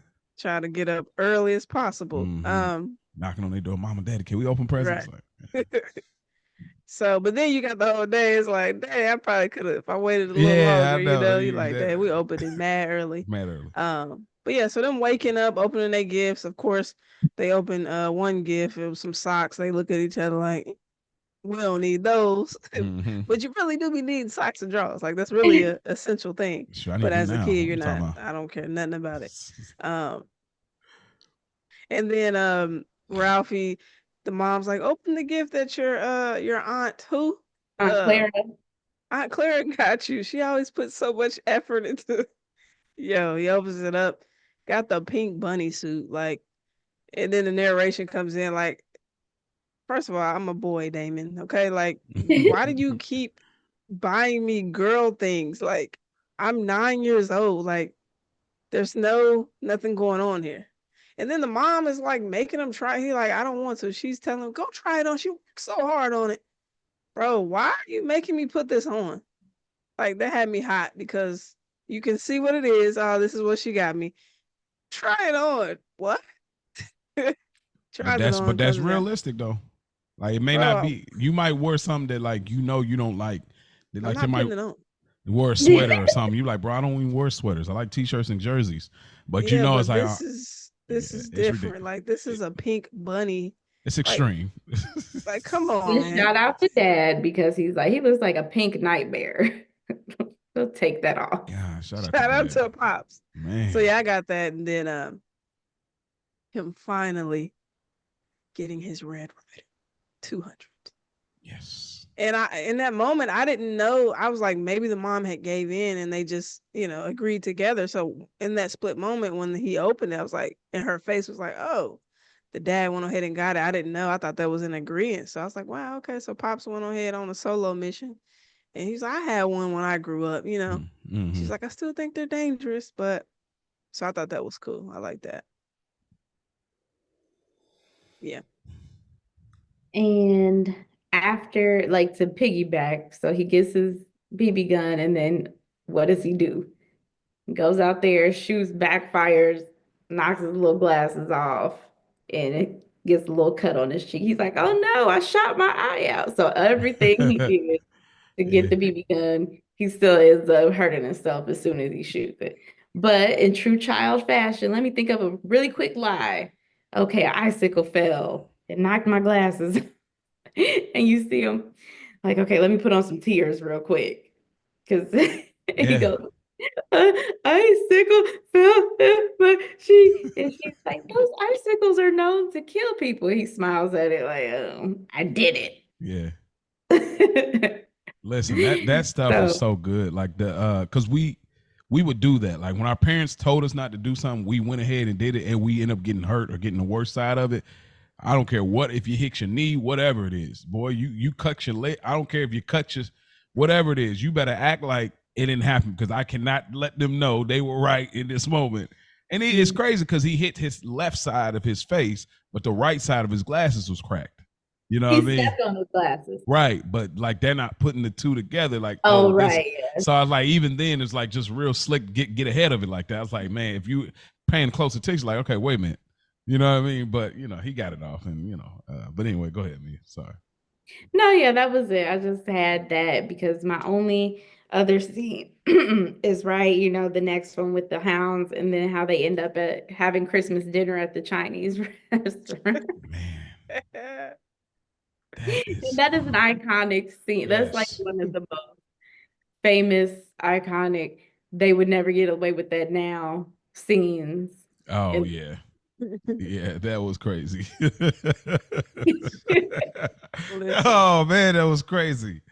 Uh Goodness gracious. Yeah, I had that too. Just really just the nostalgia of that morning, just the paper mess, trying on clothes, falling back to sleep, hiding the most special gift. All that stuff was like right at home. I remember our parents did that for us, got everything, and we was wanting bikes, and out of nowhere they pulled the bikes out of their room because they definitely kept their room locked at all times. So we had zero idea. Which is crazy, Ash, because you would think they would have kept it in the garage, but they never did. Like, at the time, but they kept it in their room and they brought the bike out. And we was like, what? Like our mom, like blown head emoji. Like what? How did y'all do it? Like we never seen it. When did y'all? But they would pull out the special gift at the end, so it resonated. And of course, like y'all said, the Chinese restaurant. I mean, even then as an adult, we've definitely done that. Like we've definitely gone. You want to get something? Let's go to the Chinese spot. And shout out to the Chinese restaurant owners, man, because they play a central part in at least over here in America, the American culture. A lot of people that don't always cook for Thanksgiving as well as Christmas. You know, they are a staple for us, and y'all, you know, being dedicated as you are and keeping your place open for us to, you know, bring business. So shout out to them. But yeah, that's all I got as far as seeing moments that was all that. Anything else Um, I got? yeah, just that scene. That's probably the funniest scene to me when they go to the restaurant. How hysterical the mom was when he brought that duck out, bro. That was so funny. She had me rolling. I'm like, like she was like, what? Yes. She was cracking up, and then the dad like, oh, and smiling at me. I ain't gonna chop the head off. Is that better? Like, like, Yeah. no, it's not. Right. But just how the mom was cracking up, bro, that probably was the funniest thing to me. Hmm. Yeah.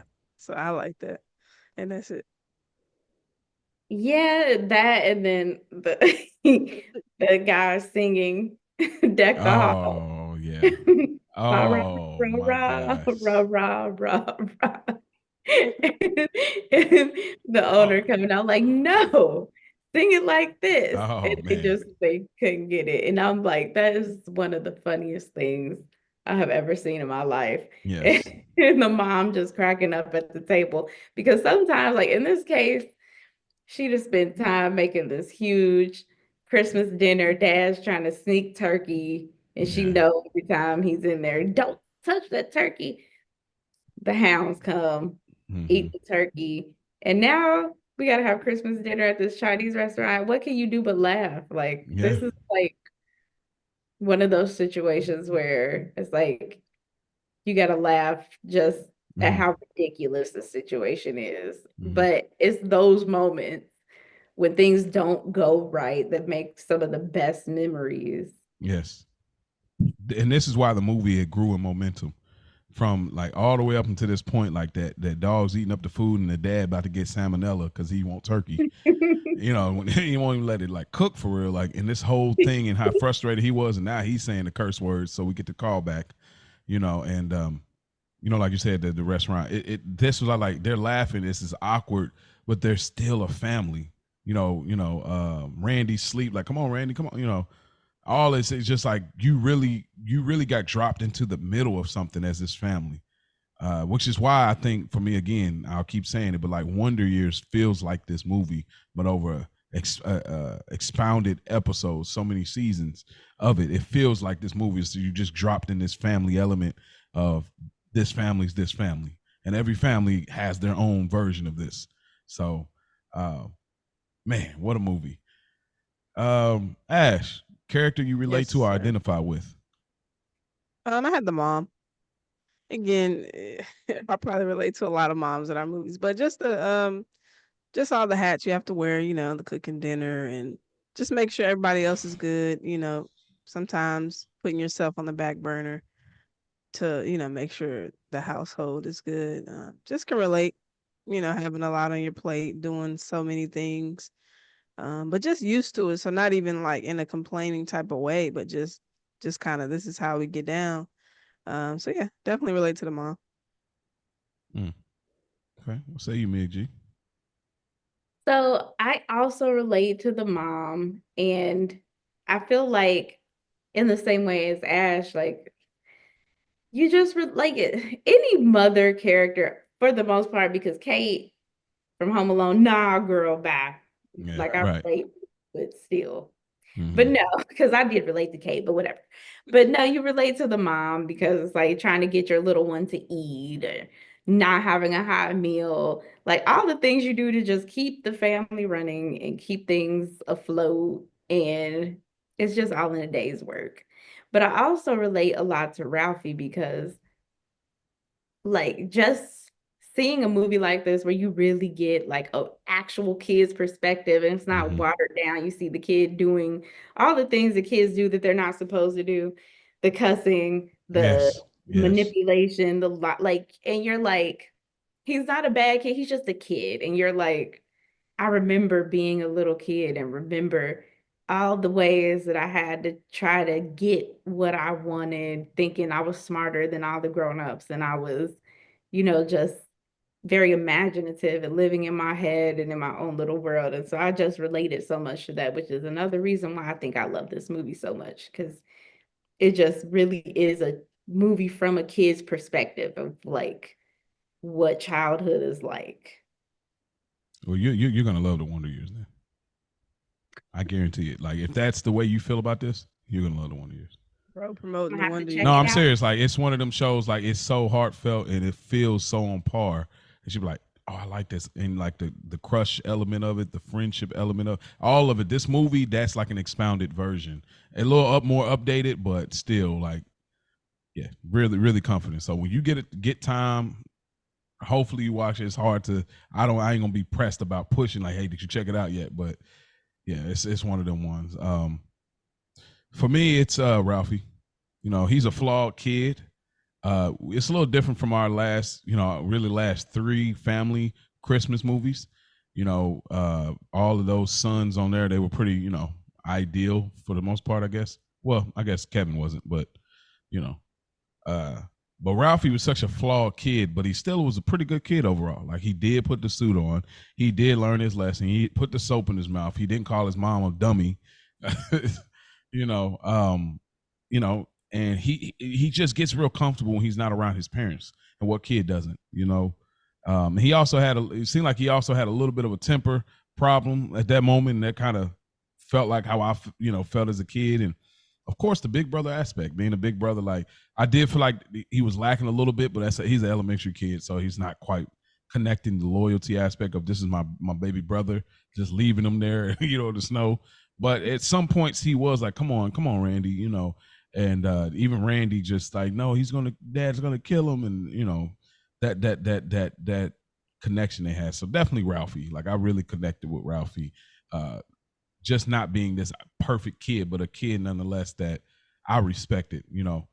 This movie just made me respect so much of flaw. Like this movie did a really good job on that. Like just this is not about a perfect family. It's not about a perfect Christmas, and that's why I thank you, Mia, for bringing this movie. Seriously, that was quite the interesting film. I don't have a favorite song in this movie. I don't know if this movie was driven by that. Okay. Ash, things you would change about the movie, or things that you felt they didn't get right. Well, I had mentioned it earlier. The narration, I kind of struggle with that. I don't know, like I said, if it's the guy's voice, I didn't like it. So that, and then just something small, like you said, I didn't like how he was leaving his brother a lot. Mm-hmm. That kind of bothered me. As soon as y'all got out the door from leaving the house, like he in this snowsuit and he gonna be a little, slower, lagging behind. And it's just like you see your friends and you just kind of dipped off on them, and it's like, again, I know it's for the times, but I didn't like that. And that's it. Okay. What about you, Meg G? Oh, there's nothing I would change. Nothing at all. You know, again, I think it's just such a realistic depiction of like childhood. Mm-hmm. And I just appreciate it. I don't know. Like I think everything in it worked for me. Mm-hmm. Yeah, I'm definitely gonna watch this again next year. For me, came through, hit us with the Hail Mary. You know what I'm saying? But things I will change about the movie, the dream sequences, they eat up time. This movie Yeah. doesn't need the dream sequences. I'm not a big dream sequence person like that, unless it's like an alternate universe type of thing, was like kind of like Franklin Saint from Snowfall. When they did that, I was like, okay, this is what it would have been if he stayed on the straight and narrow. It works for me. But then again, Sopranos did dream sequences of Tony being Kevin Finnerty, and I didn't like it. So it all depends on how they do it. This, I didn't like it. And then also, it's a bit cartoony. Like they could have done without, like with the dad going down. There was some cartoony parts of it that felt real Tom and Jerry-ish. That I felt like they get past that part of the cartooniness with the dad, I'd be cool with it. And then lastly, just it felt a little bit more like a TV movie. I don't know if this was in theaters or not. Maybe it wasn't theaters. Okay. It felt a little bit like a TV movie. Didn't have that kind of big box office vibe. But once I watched it all, to be honest, I'm not really bothered that it feel like a TV movie because it's a uniquely special movie that's supposed to be a kind of you drop you in the middle of this family that now when you watch it, you kind of get an idea of this is how the family is year round. So I ain't really got a problem with it feeling like a TV movie as much, but the other two, like the cartoony part of it, and then really the dream sequences more than anything. Um, Ash, more of the story, in your opinion? That was tough for me. So where I landed was kind of just be persistent. When you feel strongly about something, you may be the only one to see your vision of what you want to obtain. Um, but just stay working at it. It's your journey, and that's what you'll remember the most, even when you obtain said thing. It's what it took for you to get there. So being persistent is what I got from it. Okay, like it. How about you, Mia? So it was tough for me at first too, because I've seen this movie so many times that I just kind of watch it for what it is. It's just funny. But like I said before, what I came across is just like imperfect moments make some of the best memories. It Mm, is about perfection. Life is flawed. Life is just so full of moments and memories from the most crazy and ridiculous situations. And that's just kind of what makes life life. mm-hmm, Just those imperfect moments making the best stories and the best memories that you take into adulthood or and you pass down those stories. You tell them like he was telling the story. mm, fair. Um, for me, the moral story to me is family is family. Through all of the quirkiness of this family, they were all together still celebrating the holidays. What's weird, what's off putting, what's different for other people is not so much in your family. And, you know, appreciate that. Those things that we haven't obviously seen the sequel, but those are the things you look back at. It's like similar to what Mia was saying, was just like kind of like it is what it is type thing. So with this, it's like I love that family unit. It's like, so what? Mom's gonna make us put on the big old zip up suit. Mom's gonna make him act like a pig and eat his food. Mom's gonna put soap in my mouth when I act up. Dad is going to kill me, whoop my behind on a crazy level. These things are gonna happen. Like, but this is my family, and we all got our own family. Schwartz. What's the other kid's name? Big Fick. Flick. So Fick, Flick, whatever. But either way, everybody has their own family unit, and family is family. So that is the moral of the story for me. All right. Before we get out of here, we will be revealing to y'all when we get into the top of the year. We got one more film that will be released. Our review will be released before the year is up. So, like I said, a lot of pods, a lot of industries are shutting down at this moment, but we're still cooking. We're building towards something. So when y'all ain't got nothing else to do while y'all off of work, out of school, y'all can come here to this pod. So we'll be revealing our next sequence of movies that our category that we're going to do next episode. So without further ado, it's on me. Now, we've been spending a lot of time. I think y'all going to appreciate this one. We've been spending, again, it's not pre-recorded. They don't know what movie I'm about to say. So this is in real time when I'm revealing this. So we've been spending a lot of time on the family aspect, the holiday aspect, more on the childish side. I mean, we've looked at the adults, but it's definitely children-driven films, with the 4 films, I think. Well, with exception of Preacher's Wife. But now we're going to get a little bit more on the grown-up side. And so I wanted to find a film that took place during New Year's. Very hard find, but I found one, and it has very significant value, and I'll share that when we do the episode. The film that we're going to be reviewing next is the 2006 film Poseidon. Have y'all seen this movie? Poseidon, the ship. Yes. Yes. Ash, Yes. you've seen this? Yes. I don't know. Oh man. Ooh, Oh yes. I live yes. This is Lena. Mia. I feel like Mia would appreciate it a little. It's not horror, but it's thriller and action. It leans in there. Are we gonna get out of this Yes, Exactly. a survival movie. This is that. I think you're gonna appreciate it too, Ash. It's like, dang, this is crazy. It's definitely make you think Ooh, about, do I really want to take a cruise? Put it that way. Uh, Ash, yes, you're gonna love it. I love it. it's Titanic without all the romance. But I So like the romance. I know, and you know, Listen. It's a little bit, it's a little just bit. Okay. All right, Yeah, I'll take it's it. enough. I'll but take it. I love. Ooh, Yes, okay, okay. yeah. Curveball, but I see it. Definitely a curve for sure. Yes, I knew. I said, "Oh, they ain't gonna see." I had a whole different one, '90s one, but I was like, "Nah, I'm gonna save that." And then when I seen this, I was looking up a listing of like movies that take place during New Year's, and I said, "Oh man, I got to do this. Got to do this one." And I said, "Oh, Hmm. they're gonna appreciate this one too. This is a fun watch, but a very analytical look when you put because you don't put yourself in the shoes." So, y'all listeners, y'all got a chance, go check it out now. 2006 film Poseidon. Um, all right, well, y'all know what time it is. By the time y'all hearing this, man, we got to get in this Christmas break. We're not in school no more, so we can't see our friends in class. We can't clown and throw paper balls, play paper football, and pass notes and meet at the locker. None of those things, because we all on Christmas break, staying in the house drinking hot cocoa. So, man, y'all want to reach out to us? Reach out to us, childishgrownups3@gmail.com, or y'all can reach out to us on Instagram, Childish Grownups. We got some special things coming for y'all for a little bit on the TV side of things. So y'all just stay tuned for that. I think that's all we got to add, unless there's anything. Merry Christmas. I guess we should say that, right? Merry Yes. Christmas. Like, comment, Man. and subscribe. Yes. All of those things. And that'll do it. Peace out.